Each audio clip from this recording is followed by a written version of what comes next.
All right, thanks so much for that report, Matt. As we continue to go throughout the evening hours, once again, one of the things that we're going to be concerned with is the possibility for a brief, quick spin up here, and that's why we have that tornado watch in effect until 2 o'clock. And Brittany, we've already had that tornado warning in Horry County. There were still tornado warnings in Brunswick County, and I was looking at the reports from the National Weather Service. The emergency management in Brunswick County actually looks like a direct hit. They had to bunker down.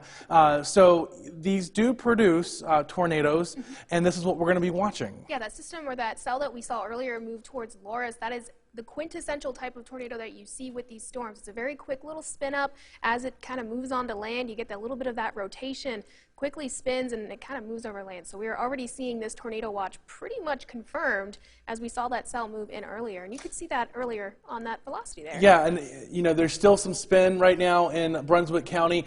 From time to time, I have been noticing some minor spin, nothing really too significant, but it doesn't take a whole lot with a hurricane, because this is now a hurricane just offshore, for a quick spin up here. So be vigilant as you are maybe enjoying watching us, or just enjoying an evening at home with your family, getting ready to go to bed this evening. Again, that tornado watch is in effect until 2 o'clock in the morning. So make sure that you have plenty of ways to get those warnings if you are going to be heading on into bed later this evening. And again, checking out that radar, this is where that warning was earlier for Loris. That has since expired. It's not there anymore, but that's where that area of rotation was. Not as well defined as that storm further out to the west, out towards Brunswick County, but it was still indicated on that radar for a little bit of rotation. You can also see lots of heavy rain still moving its way to the west and across our area, still relatively dry out past I-95. We're hearing the rain right now. Yes. At our studio, very heavy rain. So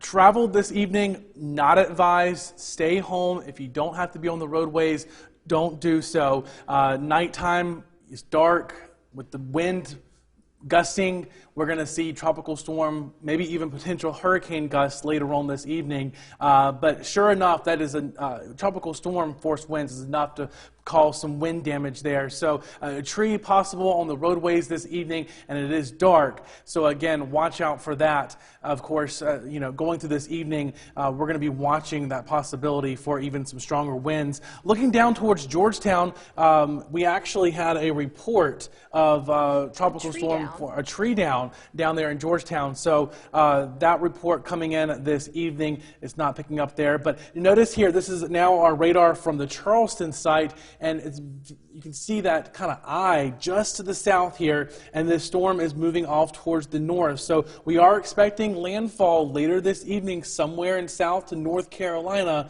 again, and that's moving off pretty fast at about 16 miles per hour thanks to a cold front that's off to the west. We've been waiting for that cold front, and it is now pushing its way and helping to pick this system out of here. And again, you can see that not well-defined, but better defined back end of that eye wall. All day today, this system has been struggling to get organized, and this is almost the healthiest we've seen it with that well-defined back eye wall. And again, those wind gusts down towards Georgetown, we saw that tree damage already. That's going to be the theme throughout the overnight hours as we see those wind gusts. We're going to be seeing a little bit more damage here or there, kind of scattered throughout the region. And the hurricane hunters are back in the storm now, and we were seeing that they were actually picking up on 60-mile-per-hour winds on the western side of the storm. Now, the strongest portion of the storm is on the northeastern side. So wherever that official center of circulation goes, that on that right front quadrant, that's where we're going to be expecting to see some of the strongest winds later this evening and the heavy rain. And you know, we're seeing that rain refilling in. So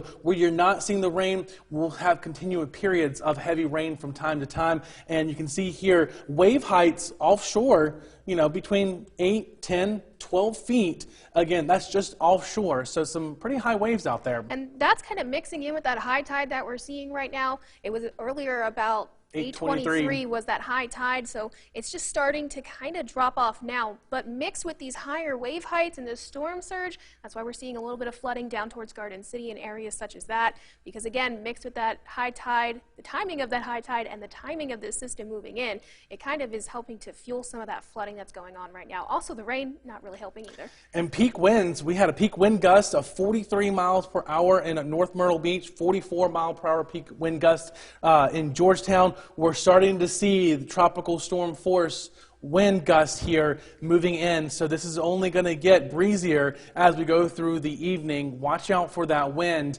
You'll notice here, forecast wind gusts, just again, depending on where that center of circulation goes, the further north and east you go into North Carolina, that's more than likely where we're going to see some of the 60 and 70 miles per hour winds. But isolated areas, maybe up to 60, potentially 70 mile per hour wind gusts. And then further off towards the west, we're still looking at about 30 to 50 miles per hour. And all of this is enough to do some damage. Heavy downpours, some minor flash flooding is going to definitely cause some issues. You'll notice here rainfall potential this evening into early tomorrow morning, 4 to 6 inches of rain across coastal sections, and then lighter amounts back off towards the west. Now, we're not talking about catastrophic flooding like what we saw with Florence and Matthew. This is a very quick moving storm, but it's going to be falling in a very fast time. So flash flooding will be a possibility.